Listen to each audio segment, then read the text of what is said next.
Hi guys, good morning. So ఇప్పుడు మనం SA 800 చూద్దాం. Audit of finance statements prepared as per special purpose framework, special considerations అనమాట. ఇది 800 cities అనేది చాలా సింపుల్గా ఉంటుంది. సో ఈరోజు మనం ఎస్ఏ 800 చూద్దాం. యాక్చువల్లీ ఎస్ఏ 720 పెండింగ్ ఉంది, బట్ అదేంటంటే నేను కొంచెం డీటెయిల్గా దాన్ని అనలైజ్ చేయాలనుకుంటున్నాను. సో కొంచెం టైం పడుతుంది అది. సో ఈ లోపు ఏంటంటే 800 సిరీస్ మామూలుగా 720తో కంపేర్ చేసుకుంటే 800 సిరీస్ ఎస్ఆర్ఎస్, ఎస్ఆర్ఈ ఇవి ఇంపార్టెంట్ మెయిన్. సో అందువల్ల ఏంటంటే ఎస్ఏ 800 సిరీస్ స్టార్ట్ చేశాను. ఇది క్లోజ్ చేసిన తర్వాత మనకు ఎస్ఏ 720 కూడా అప్లోడ్ అవుతుంది. దాని తర్వాత ఎస్ఆర్ఎస్, దాని తర్వాత ఎస్ఆర్ఈ అప్లోడ్ అవుతుంది. ఓకేనా? సో ముందు స్టార్ట్ చేసే ముందు ఏంటంటే దీన్ని నేను నోట్స్ ప్రిపేర్ చేశాను యాక్చువల్లీ ఎవ్రీ టాపిక్కి దీంట్లో.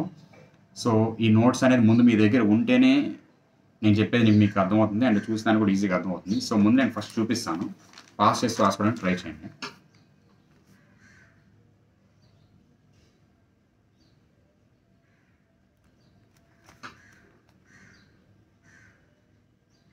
కొన్ని వర్డ్స్ అర్థం కాకపోతే ఇబ్బంది ఏం లేదు, నేను ఇప్పుడు మళ్ళీ చదువుతాను కదా ఎలాగో, అప్పుడు మీరు రాసుకోవచ్చు మళ్ళీ.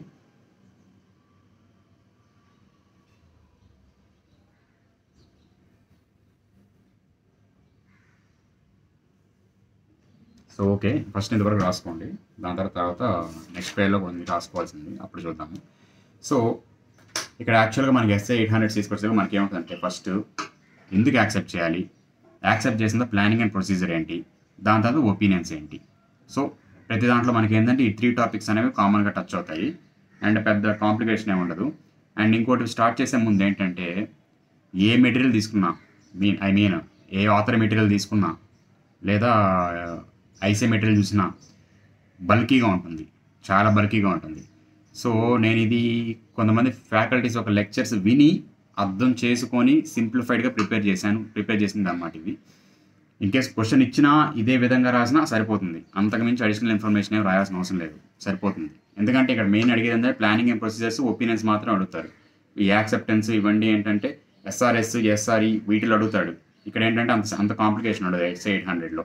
So planning and procedures main important.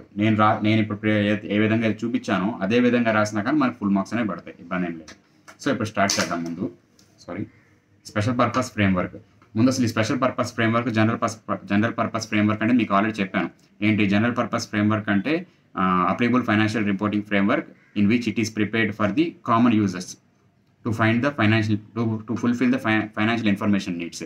అదే స్పెషల్ పర్పస్ ఫ్రేమ్వర్క్ అంటే జనరల్లీ మేనేజ్మెంట్ అనేది వాళ్ళు ఈ ఫ్రేమ్వర్క్ అనేది అడాప్ట్ చేసుకుంటారు. అంటే స్పెసిఫిక్ టాపిక్స్ మీద మాత్రమే, అంటే స్పెసిఫిక్ యాక్టివిటీస్ మీద మాత్రమే ఈ ఫ్రేమ్వర్క్ అనేది చేసి ఈ రిపోర్ట్స్ అనేవి మేనేజ్మెంట్ ఇంటెండెడ్ యూజర్స్ మాత్రమే సబ్మిట్ చేస్తారనమాట, అందరికి స్టేక్ హోల్డర్స్ అందరికి ఇవ్వరు. సో ఇక్కడ ఎగ్జాంపుల్స్ ఏం చెప్పాలంటే, ఫర్ ఎగ్జాంపుల్ ఓన్లీ మాకు క్యాష్ ఫ్లో యాక్టివిటీస్ మాత్రమే కావాలి, ఏమేమి జరిగాయి అని చెప్పి అది అడిగారు, అది స్పెషల్ పర్పస్ ఫ్రేమ్వర్క్ అనమాట. ఓన్లీ జస్ట్ దాని వర్క్ రిలేటెడ్ మాత్రమే వర్క్ మనకి సబ్మిట్ చేస్తారు. అదర్వైజ్ ఇన్వెంటరీ వాల్యుయేషన్స్ సంథింగ్ ఇలా అంటే స్పెసిఫిక్ టాపిక్ మీద ఏదైనా చేస్తే అదేంటంటే స్పెషల్ పర్పస్ ఫ్రేమ్వర్క్ కింద అప్లై చేసుకొని అవి ఓన్లీ ఇంటెండెడ్ యూజర్స్ మాత్రమే ఇస్తారు, అంటే లిమిటెడ్ డిస్ట్రిబ్యూషన్ మాత్రమే ఉంటుంది, ఓవరాల్ స్టేక్ హోల్డర్స్ మెంబర్స్ అందరికి ఇవ్వరు. సో ఓకేనా? సో ఇది బిఫోర్ యాక్సెప్టింగ్ ఏమేమి కన్సిడర్ చేయాలి. సో చూడండి, ఇప్పుడు దీంట్లో రూల్స్ అండ్ రెగ్యులేషన్స్ ఉంటాయి. ఆ రూల్స్ అండ్ రెగ్యులేషన్స్ అనేవి ఇన్స్టిట్యూట్ ఆర్ ఆర్గనైజేషన్ కానీ ఎస్టాబ్లిష్ చేస్తే ప్రిజమ్డ్ యాక్సెప్టబుల్, అంటే ఫ్రేమ్వర్క్ ఏదైతే ఉందో అది యాక్సెప్ట్. అంటే ఇక్కడ ఏంటంటే స్పెసిఫిక్ ఫ్రేమ్వర్క్ అనేది ఏం లేదు ఇక్కడ, అంటే ఈ విధంగా ఉండాలి. ఇప్పుడు మనకి ఎస్ఏ 700లో కంటెంట్స్ ఉన్నట్టు అడ్రస్, టైటిల్, అడ్రస్ ఇలా అక్కడ ఏమి ఉండదు ఫామ్ అనేది. అదేంటంటే మనమే ఆర్గనైజేషన్ కానీ ఏదో లా రెగ్యులేషన్ ఏమైనా చెప్పుకుంటే ఆ విధంగా మనం అడాప్ట్ చేసుకోవచ్చు అనమాట. సో ఇక్కడ ఇన్స్టిట్యూటే మనకి, అంటే ఆర్గనైజేషనే మనకి పెట్టుకుంటుంది రూల్స్ అండ్ రెగ్యులేషన్స్ ఇలా ప్రిపేర్ చేద్దామని చెప్పి. సో ఇలా అప్పుడు ఏంటంటే అది యాక్సెప్టబుల్గా ఉంటే మనం యాక్సెప్ట్ చేయొచ్చు ఎంగేజ్మెంట్ అనేది. అండ్ ఇన్కేస్ లా రెగ్యులేషన్ అని చెప్పింది, లా రెగ్యులేషన్ చెప్పినప్పుడు ఇంకా ఆటోమేటిక్గా డీమ్డ్ యాజ్ యాక్సెప్టబుల్. సో అలా అనుకున్నప్పుడు కూడా యాక్సెప్ట్ చేయొచ్చు. అదే కాంట్రాక్ట్ అంటే ఏదైనా కాంట్రాక్ట్ బేస్ మీద కానీ ఈ ఎంగేజ్మెంట్ అనేది యాక్సెప్ట్ చేయాల్సి కానీ వస్తే ముందు వాటి యొక్క యాట్రిబ్యూట్స్ అనేవి చెక్ చేయాలి. యాట్రిబ్యూట్స్ అనేవి ఏంటంటే ఆ రూల్స్ అండ్ రెగ్యులేషన్స్ యొక్క క్వాలిటీనెస్, అంటే నథింగ్ బట్ ఏంటంటే ప్రాపర్గా ఉన్నాయా లేదా, అంటే అగైన్స్ ద రూల్స్ ఏమైనా ఉన్నాయి, అగైన్స్ ద లా ఏమైనా ఉందా, ఇలా చెక్ చేసుకోవాలి. చెక్ చేసుకున్న తర్వాత మనం ప్రొఫెషనల్ జడ్జ్మెంట్ అప్లై చేసుకొని దాన్ని బట్టి మనం అప్లై చేయాలి. దాన్ని బట్టి మనం ఈ ఎంగేజ్మెంట్ అనేది యాక్సెప్ట్ చేయాలి లేదా చూసుకోవాలి. సో ఈ 3 కండిషన్స్ మీద మనం యాక్సెప్ట్ చేయాలి లేదా అని చూసుకోవాలి. సో ఇంత తర్వాత యాక్సెప్టింగ్ పార్ట్ అయిపోతుంది. Next planning and performing. So ఎలా ప్లాన్ చేయాలి, ఏ పర్ఫామ్ చేయాలి. So before planning comply with ethics and all SS. Ethical standards అన్నిటితో అండ్ ఆల్ ఎస్ఎస్తో కంప్లై అవ్వాలి. ఏవి అన్ని 200 నుంచి మొత్తం 700 దాకా అప్లై చేయాలి. సో ఎథికల్ రిక్వైర్మెంట్స్ అని తెలుసుగా మనకి ఇండిపెండెన్స్, ఆబ్జెక్టివిటీ ఇవి. Next comply with SS unless entire SA is not required. So ఇప్పుడు ఒక ఎస్ఏ ఏదైనా ఉంది, ఆ ఎస్ఏలో మనకు మొత్తం పార్ట్ అనేది మనకి అప్లై చేయాల్సిన అవసరం లేదు. సో అలాంటప్పుడు ఏంటంటే ఈ స్టాండర్డ్ అని అవాయిడ్ చేయొచ్చు. బట్ అలా కాకుండా ఉండే పని అయితే ఏంటంటే ఎవ్రీ ఎస్ఏ అనేది కంప్లై అవుతూ ఈ స్పెషల్ పర్పస్ ఫ్రేమ్వర్క్ అనేది మన ఎంగేజ్మెంట్ అనేది కంప్లీట్ చేయాలి. Next depart from SA to achieve the aim. So in case ఒక ఎయిమ్ అనేది అచీవ్ చేయడానికి మనం స్టాండర్డ్ నుంచి కొంచెం ఏదైనా డీవియేట్ అవ్వాల్సిన పరిస్థితి కానీ వస్తే మనం డీవియేట్ అవ్వచ్చు to achieve that aim which is applicable framework ఉందా లేదని చూసుకోవాలి. సో మనకు ఉంది కదా fair presentation framework, compliance framework అని చెప్పి. ఫేర్ ప్రెజెంటేషన్ ఫ్రేమ్వర్క్ అంటే డీవియేట్ అవ్వచ్చు కొన్ని స్టాండర్డ్ నుంచి, బట్ డిస్క్లోజర్ అనే దాంట్లో మెన్షన్ చేస్తారు. కంప్లైన్స్ ఫ్రేమ్వర్క్ ఏంటంటే డిట్టో యాజ్ ఇట్ ఈస్ ఎలా అయితే చెప్పున్నారో లాలో ఆ విధంగానే అప్లై అవుతారు. దాని గురించి కొంచెం కూడా డీవియేట్ అవ్వరు. సో ఇది మనకు తెలుసు కదా, ఇది ప్రీవియస్గా ఉంటాయి. సో ఆ విధంగా అనమాట. Next materiality, special considerations. అంటే ఈ స్పెషల్ కన్సిడరేషన్స్ రిగార్డింగ్ మెటీరియాలిటీ ఏంటంటే in case general purpose finance statements ప్రకారం అయితే కామన్ యూజర్స్ కోసం ఫైండ్ అవుట్ చేస్తారు ఆ మెటీరియాలిటీ ఎంత లెవెల్లో ఉండాలని చెప్పి. అదే స్పెషల్ పర్పస్ ఫైనాన్స్ స్టేట్మెంట్స్ అయితే ఇంటెండెడ్ యూజర్స్ కోసం అని చెప్పి ఆ మెటీరియాలిటీ లెవెల్ అనేది టెస్ట్ చేస్తాం అనమాట. సో దీని గురించి ఫర్దర్గా ఒక పాయింట్ వస్తుంది, నేను అక్కడ ఎక్స్ప్లెయిన్ చేస్తాను. ఓకేనా, నెక్స్ట్ పాయింట్ అనమాట అది. ఇది నేను ఫస్ట్ చదువుతాను, తర్వాత మీకు ఎగ్జాంపుల్ అనేది ఎక్స్ప్లెయిన్ చేస్తాను. As per SA 320, in case of special purpose finance statements, management may agree with the intended users on a threshold below which misstatements identified will not be corrected. But this will not relieve the auditor from requirement to determine the materiality. So, ఇది ఇలా చదివితే ఏం అర్థం కాదు. So దీన్ని నేను ఒక example చెప్తాను, దాన్ని బట్టి అర్థం. బట్ ఈ పాయింట్ అనేది చాలా ఇంపార్టెంట్. ఇది యాక్చువల్ మనకి SA 800 సిరీస్ అనేది రీడ్రాఫ్ట్ చేశారనమాట. ఈ రీడ్రాఫ్ట్ పాయింట్స్లో ఈ పాయింట్ ఉందన్నమాట. అంటే నేను ఐసీ స్టడీ మెటీరియల్ కూడా మొత్తం వెరిఫై చేసుకుని ఏవే పాయింట్స్ ఎక్స్ట్రాగా యాడ్ చేశానని కూడా కన్సిడర్ చేశాను. సో అందులో ఈ పాయింట్ ఉందన్నమాట. సో ఇక్కడ ఏంటంటే ఒక కంపెనీ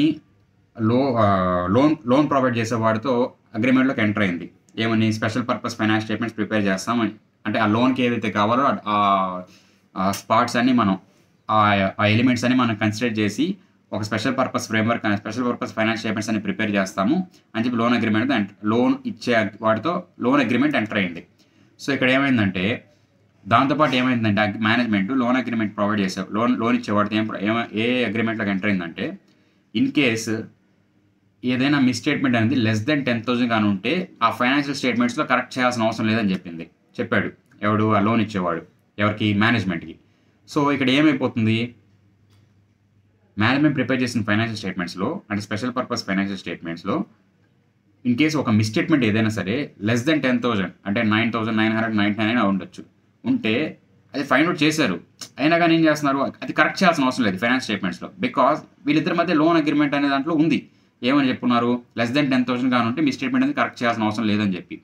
బట్ ఇలా చెప్పారు కదా అని చెప్పి ఈ స్పెషల్ పర్పస్ ఫైనాన్స్ స్టేట్మెంట్స్ ఎవడైతే వెరిఫై చేయడానికి వచ్చాడో అంటే ఆడిటర్ ఇలాగే ఉంటానో ఇవే కన్సిడర్ చేస్తానంటే కుదరదు. Because his responsibility will not be reduced regarding this agreement. Because ఇతను ఏంటంటే యాజ్ పర్ SA 320 ఆ మెటీరియాలిటీ అనేది కన్సిడర్ చేయాలి ఎంత లెవెల్లో ఉంది అని చెప్పి. సో అప్పుడే ఇతని ఎంగేజ్మెంట్ ఒక ఆబ్జెక్టివిటీ అనేది ఫుల్ఫిల్ అవుతుంది అది. సో ఇంకోటి ఏంటంటే ఇక్కడ ఫర్ ఎగ్జాంపుల్ 10,000 అబ్బా ఇతను వెరిఫై చేస్తే వచ్చింది 5,000 వచ్చింది materiality level. So materiality 5,000 level వచ్చినప్పుడు ఏంటంటే ఇతను ప్రతిదీ కన్సిడర్ చేయాలి. ఎందుకంటే ఈ లెస్ దెన్ 10,000 కన్సిడర్ చేయాలి, 5,000 కన్సిడర్ అంటే మొత్తం కన్సిడర్ చేయాలి.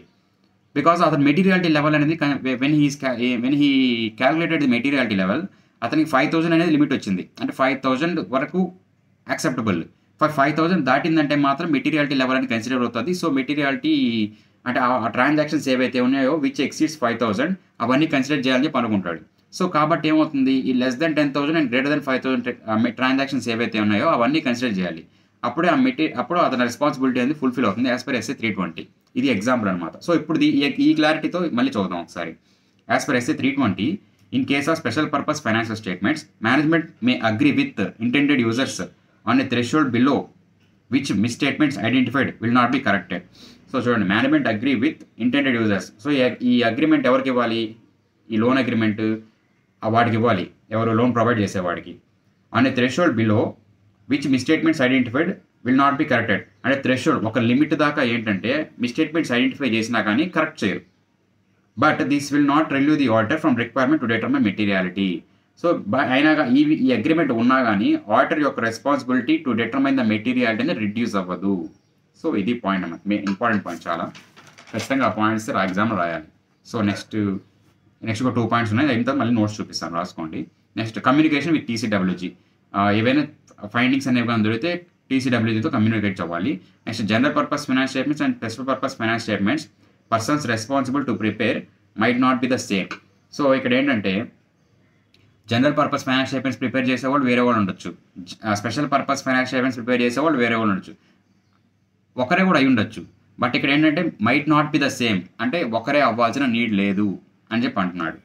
నెక్స్ట్ ఇక్కడ ఏంటంటే ఒపీనియన్స్ ఏమేమి ఇచ్చుకోవాలని చెప్పి. సో ఇంతటితో ప్లానింగ్ అండ్ పెర్ఫార్మింగ్ అనేది ఫుల్ఫిల్ అవుతుంది. సో నేను మళ్ళీ చూపిస్తాను, రాసుకోండి ఒకసారి.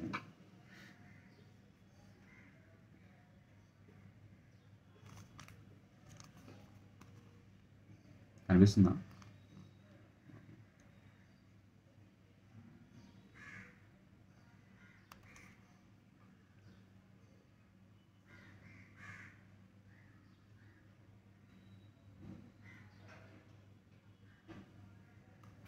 సో అది కూడా పాస్ చేసి రాసుకోండి.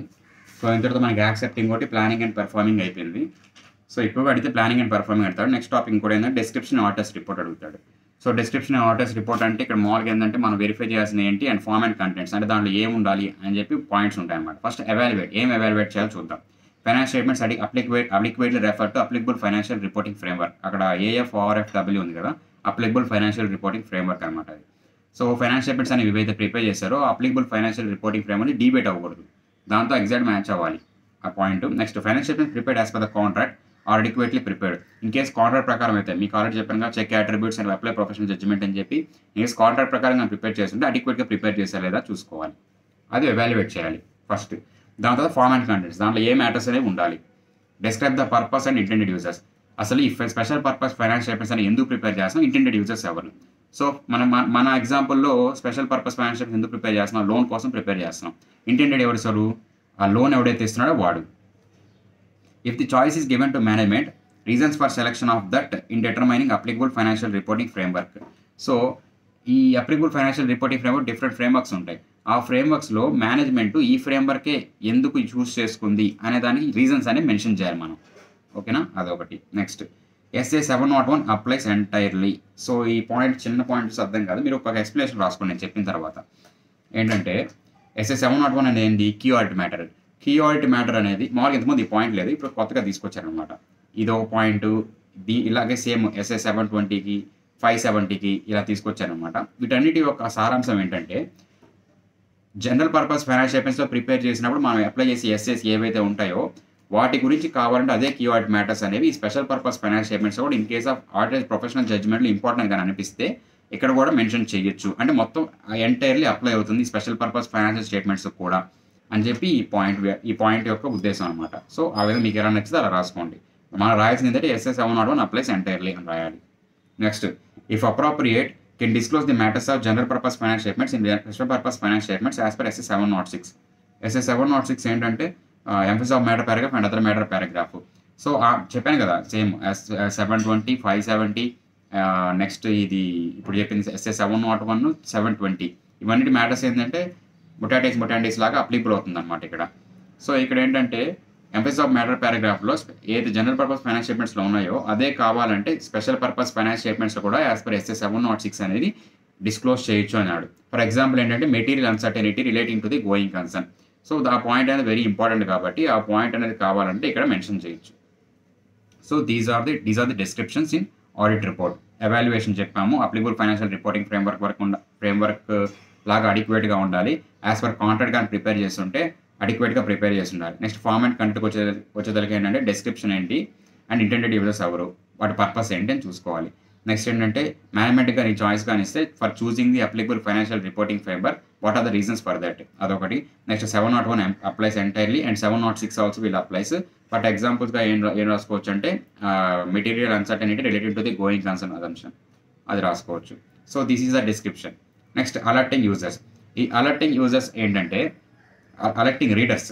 అలర్టింగ్ రీడర్స్ ఏంటంటే ఈ స్పెషల్ పర్పస్ ఫైనాన్షియల్ స్టేట్మెంట్స్ అనేవి జనరల్గా ఎవరికి యూస్ చేయాలి, ఎవరికి ఇష్యూ చేయాలి, ఎవరు రీడర్స్ అవుతారు దీనికి, ఆ ఇంటెండెడ్ ఇంటెండెడ్ రీడర్స్ ఎవరైతే ఉన్నారో, యూజర్స్ ఎవరైతే ఉన్నారో వాళ్ళే రీడర్స్ అవుతారు. మన ఎగ్జాంపుల్ ఎవడు, లోన్ ఇచ్చేవాడు. సో బట్ ఇక్కడ ఏంటంటే ఇదే డాక్యుమెంట్ని జనరల్ పర్పస్ ఫైనాన్షియల్ స్టేట్మెంట్స్లో కూడా ఇష్యూ చేసడానికి ఛాన్స్ ఉంది. అంటే వాళ్ళు కూడా యూజ్ చేసుకోమని చెప్పి ఇచ్చేదానికి ఛాన్స్ ఉంది. అంటే వాళ్ళు కూడా అపోహ చెంది వీళ్ళు కూడా దాన్ని కన్సిడర్ చేయొచ్చు.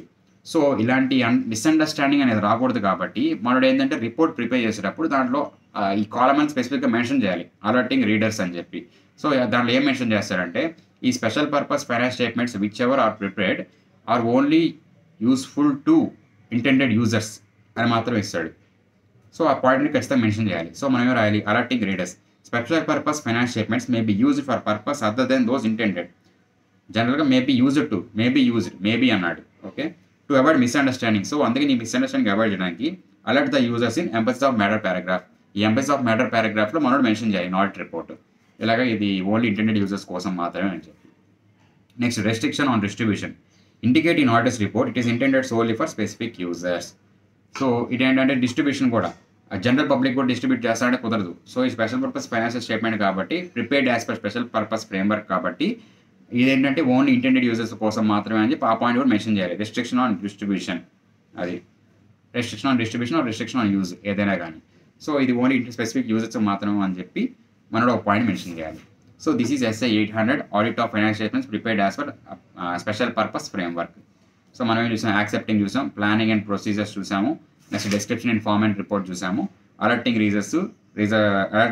Readers and restriction on distribution or use. So these are the points. మనం ఇంకా మీరు క్వశ్చన్ అండ్ ఆన్సర్స్ చూసినా కానీ మనకి వీటి మీదే ఉంటుంది.